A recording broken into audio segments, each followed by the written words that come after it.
This is a story about a boy who found a dead body in the woods. And it's one of those stories where the longer you think about it, the more messed up it gets. The kid was out in the woods behind his house when he came across a clearing, and inside that clearing was a man lying face down in the grass. At first, he thought that the guy was just sleeping. He walked over to him, tried to wake him up, but when he realized that the person wasn't breathing, he ran home as fast as he could to get his parents. The kid was scared, obviously, so understandably he didn't stick around to see what would happen next. When the police got there, they found this guy, and they were curious how he died. They turned him over to look at his face, and when they did, they were surprised because they recognized the man. It was someone that they were looking for because he had been missing for quite some time.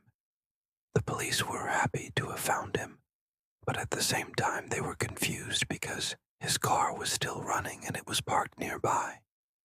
But if he had been in an accident or something, why wasn't there any signs of a struggle?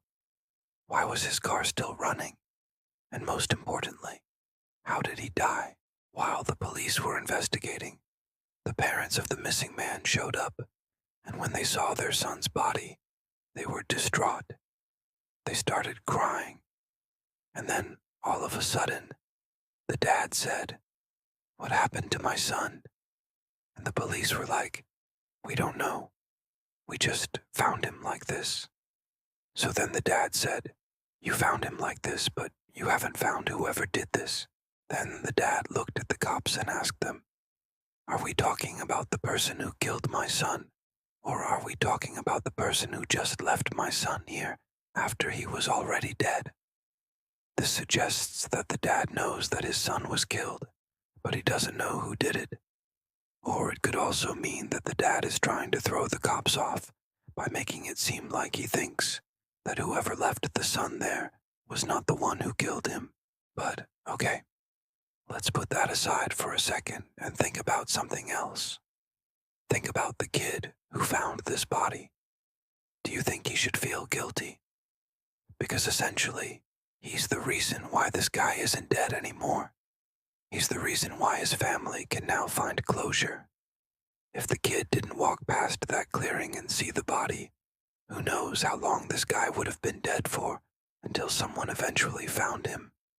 So in a way, the kid actually helped the family. He brought this guy's death forward by however many days or weeks. He was dead. But do you think that the kid should feel guilty about that? At first I thought no, obviously not. Like, come on, it wasn't his fault.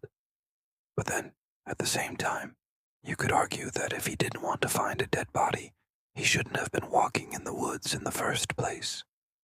That kind of makes sense, right? Like, why would you go into the woods if you're scared?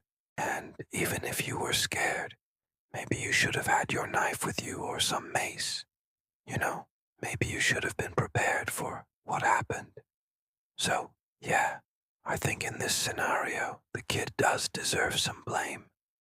I don't know if you've ever seen the movie Signs, but there's a scene in that movie where Mel Gibson's character finds these crop circles in his field, and he tells his son that no one's gonna believe him because he was the only one who saw it.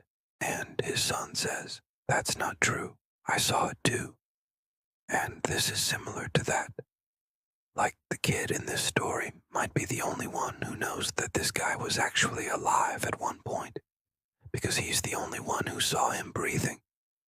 Like imagine if the kid told the police exactly what I just told you. Imagine if he said, "Hey, I found this guy and I think he's still alive because I could see his chest moving up and down."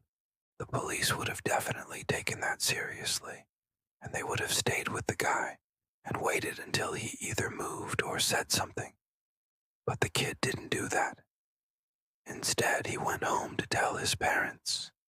And I think that was a mistake. I think that was his first mistake.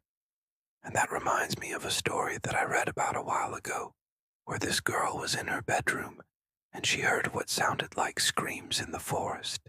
She looked outside and saw a guy who was acting strange. he was screaming and flailing around. And the girl was like, wow, what an idiot. And then she closed her door and went back to whatever she was doing. But a little while later, she heard gunshots. And at first, she thought, oh my God, I should call the police. But then she thought, no, what am I, a hero now? And she continued doing whatever she was doing. The next morning, the news reported that a guy was found dead in the woods from a self-inflicted gunshot wound. And they also mentioned that the last people who saw the guy alive were two teenage girls who thought he was acting strange. And this girl knew that she was one of those girls. She knew that she was the last person who saw him alive.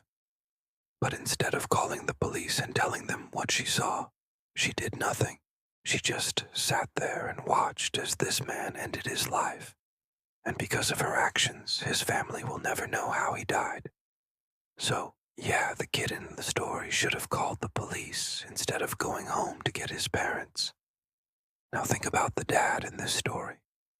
When he learned that the police had found his son, he immediately assumed that his son was dead. He didn't ask them if his son was okay. He didn't ask them if his son was hurt. His first question was, what happened to my son?